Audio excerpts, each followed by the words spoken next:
سیارہ ٹیسٹان کے مدار میں داخل ہوتے ہی کیپٹن فلپ جان اور ڈاکٹر فریڈ پال کے چہروں پر مسکراہٹ پھیل گئی تھی۔ سیارہ ٹیسٹان کے مدار میں ان کا داخل ہو جانا ان دونوں کے لیے ایک بہت بڑا اعزاز تھا۔ سورج کے گرد گھومنے والے اس 5ویں سیارے کے متعلق سیٹلائٹ کے ذریعے حاصل ہونے والی معلومات بے حد حیرت انگیز تھیں۔ ان کی معلومات کے مطابق سیارے پر انسانی کالونی قائم کیے جانے کے واضح امکانات موجود تھے، یعنی معلومات کے لیے کیپٹن جان اور ڈاکٹر پال کو بھیجا گیا تھا۔ اگر یہ دونوں ماہرین سیارے پر زندہ رہنے کے امکانات کے متعلق ثبوت حاصل کر لیتے تو انسانی تاریخ میں ان دونوں کا نام سنہری حروف سے لکھ دیا جاتا۔ کیپٹن جان تو صرف ایک ماہر خلا باز تھا، بلکہ اس سفر میں اس کی حیثیت ایک ماہر فزسسٹ، بائیو کیمسٹ اور جیولوجسٹ کی بھی تھی، جبکہ ڈاکٹر پال ایک ماہر نفسیات، فزیشین اور سرجن کی حیثیت سے سیارہ ٹیسٹان کے سفر پر روانہ کیا گیا تھا۔ ان دونوں ماہرین کے علاوہ طیارے پر موجود تیسرا شخص ڈربی تھا، ایک مشینی روبوٹ جو متعدد شعبوں کے متعلق ایک ماہر سے زیادہ علم رکھتا تھا، جس میں طیارے کا کنٹرول بھی شامل تھا۔ ڈربی نے ایک نظر کیپٹن جان اور ڈاکٹر پال کی طرف دیکھا اور کنٹرول کی طرف متوجہ ہو گیا۔ کیپٹن جان اور ڈاکٹر پال کیوں خوش ہو رہے تھے، اس بات کا اندازہ کوئی نہیں کر سکتا تھا۔ ڈربی صرف ان کاموں سے دلچسپی لیتا تھا جن کے متعلق اسے ہدایات دی گئیں، یا نہیں پھر وہ ان کاموں سے دلچسپی لیتا جس کا وہ دونوں اسے حکم دیتے۔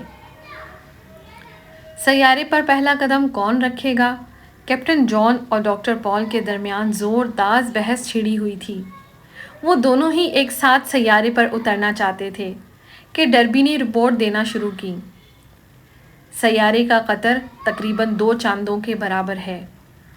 حجم 1/8 3.2، کثافت 3.79، سالانہ گردش کے اوقات 90 دن میں ایک مکمل چکر، 18 گھنٹے میں ایک دن رات کا چکر مکمل ہوتا ہے۔ تقریباً 3.5 حصہ ٹھوس ہے۔ فضا میں آکسیجن، ہیلیم کی مقدار 40-42% ہے۔ درخت وغیرہ؟ ڈاکٹر پال نے درمیان میں سوال کیا۔ درختوں کے متعلق کوئی حتمی بات نہیں کی جا سکتی، ڈربی نے مشینی لہجے میں جواب دیا۔ اسکرین سے ایسا محسوس ہوتا ہے کہ سیارے پر جھاڑ جھنکار موجود ہو سکتا ہے، کہیں کہیں 50 ٹائپ کی گھاس بھی نظر آ رہی ہے۔ بہت حوصلہ افزا رپورٹ ہے، کیپٹن جان نے تنقید کی۔ پھر کچھ سوچتے ہوئے ڈاکٹر جان سے مخاطب ہوا۔ میرا خیال ہے ہمیں سب سے پہلے ڈربی کو سیارے پر اتارنا چاہیے۔ یہ ہمیں سیارے کی مکمل رپورٹ بھی دے سکے گا، اس طرح ہم دونوں کے لیے خطرہ بھی نہیں ہوگا۔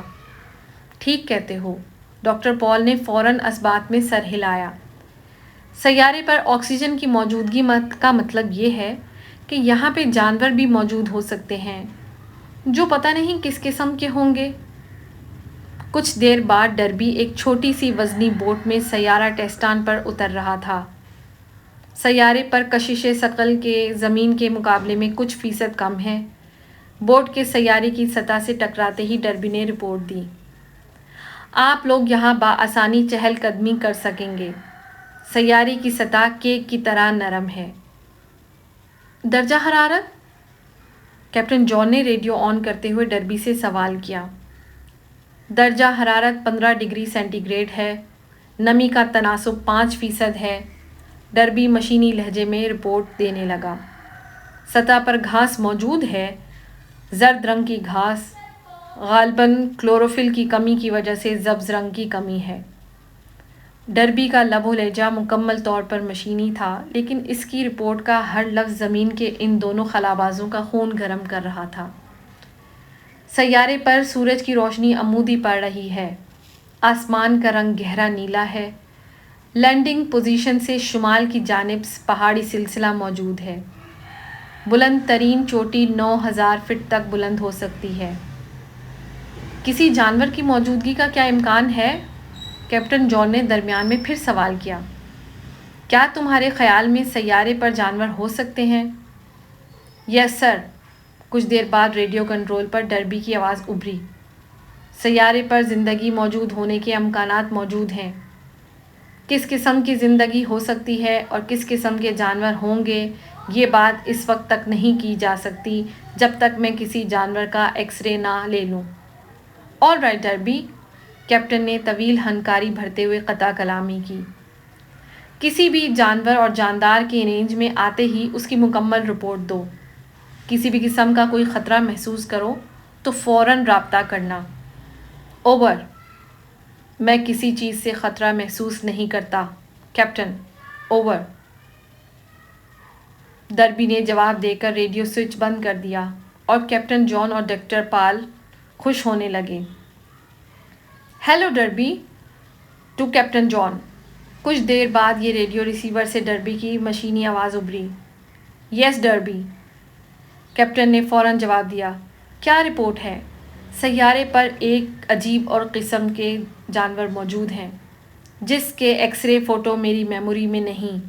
میں کوئی وضاحت نہیں کر سکتا۔ یہ جانور پرواز کر سکتے ہیں۔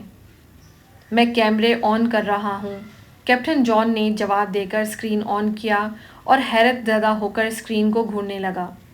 یہ تتلیاں ہیں ڈربی، ان سے خوفزدہ ہونے کی ضرورت نہیں ہے۔ ان کے سائز معلوم کرو اور ایکس رے فوٹو روانہ کرو۔ میں خوفزدہ نہیں ہوں جناب، ڈربی کی آواز ابھری۔ ان تتلیوں کی جسامت 10 سے 15 فٹ ہے۔ درمیان میں مچھلی کی ہڈیوں کی طرح موٹی ہڈیوں کا ایک جال ہے۔ ان کی تعداد بڑھتی جا رہی ہے۔ اب ان کی تعداد بہت زیادہ ہو گئی ہے۔ یہ میرے ذہن کو متاثر کر رہی ہیں۔ ان کے پروں کی پھڑپھڑاہٹ سے پیدا ہونے والی لہریں۔ ڈربی اپنا آخری جملہ مکمل نہیں کر سکا۔ ہیلو ڈربی، جواب دو،